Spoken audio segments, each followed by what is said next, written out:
All right, today we are diving into one of the biggest, most high-stakes races in all of tech, the battle for the future of transportation. In one corner, you've got the established leader, Waymo, with all the power of Google behind it. And in the other corner, you have the classic disruptive challenger, Tesla, coming at this with a totally different playbook. So, the big question is, who's actually going to win this robotaxi war? The answer is a lot more complicated than you might think. And when you dig in, it reveals this fascinating clash of business philosophies. Okay, so let's just look at the raw numbers. Right now, Waymo has a massive lead. They're pulling in an estimated $350 million a year from a fleet of about 3,000 cars. Tesla? Well, they're barely a blip on the radar, about $5 million in revenue from a tiny beta fleet. So, on paper, you'd think, game over. Waymo is just crushing them. But the story is definitely not over. So here's how we're going to break it all down. First, we'll look at Tesla's argument for how they could pull off this massive, sudden takeover. Then, we'll get into Waymo's case for why slow and steady might actually win this thing. We're going to compare their totally different business models, and then we'll finish with a potential game-changing move that could just flip the whole board.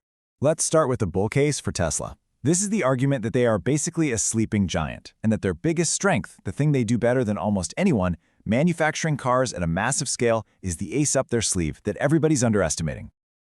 Some analysts are making these incredibly bold predictions, like this one, saying Tesla could overtake Waymo's revenue in about a year from now. Now, given the numbers we just saw, that sounds completely insane, right? So how on earth could that possibly happen?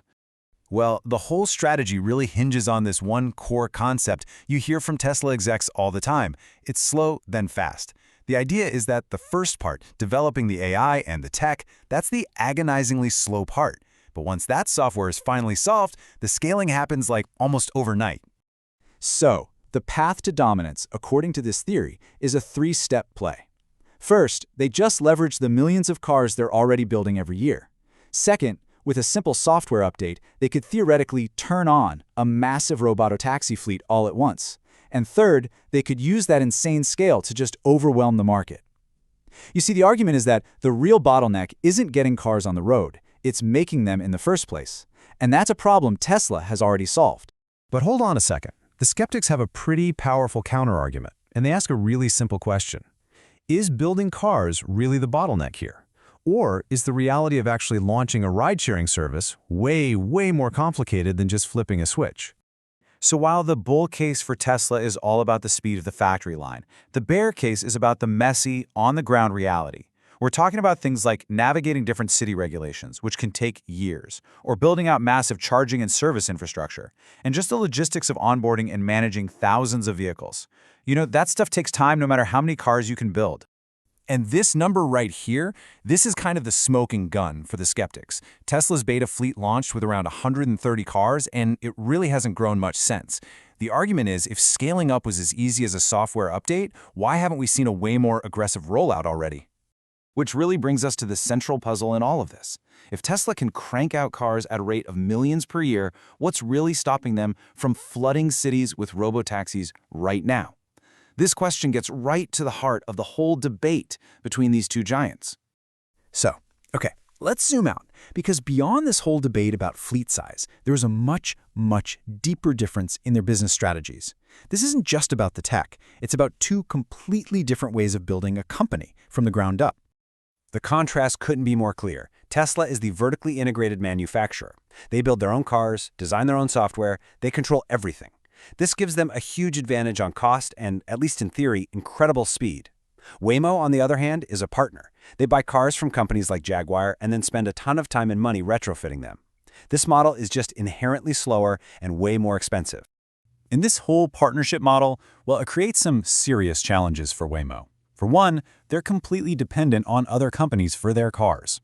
That retrofitting process makes them, as one analyst put it, move super slow. And maybe the biggest problem of all, other car companies are really hesitant to truly partner up with a potential competitor as massive as Google. Right now, Waymo's basically just a customer buying cars. It's not the deep strategic partnership they really need to scale up. So, this all leads us to the ultimate strategic question. If you're Waymo and your entire business is bottlenecked by your reliance on other car makers, how do you possibly compete with a vertically integrated manufacturing machine like Tesla in the long run? Really, how does a tech company that doesn't build cars compete with one that does? It feels like an impossible situation. But there might be one massive, game-changing move they could make. They could acquire one. Instead of begging car makers to partner with them, Waymo's parent company, Google, could simply buy one. This would instantly solve their biggest strategic weakness. And this isn't just some crazy fantasy. When you look at the numbers, this is a real possibility. Waymo itself is valued at around $100 billion. A company like Rivian, which has factories and manufacturing know-how, has a valuation of around $20 billion. For a company with Google's resources, that's completely feasible. It would give Waymo control over its own production and put it on a much more even playing field with Tesla. And so we end with this final thought. Is the future of autonomous driving going to be built inside a single factory, or is it going to be forged through a complicated web of partnerships? Tesla's betting everything on the factory. Waymo is currently stuck on the partnership path. The answer to this question will almost certainly determine who wins the Robotaxi war. Thanks for tuning in.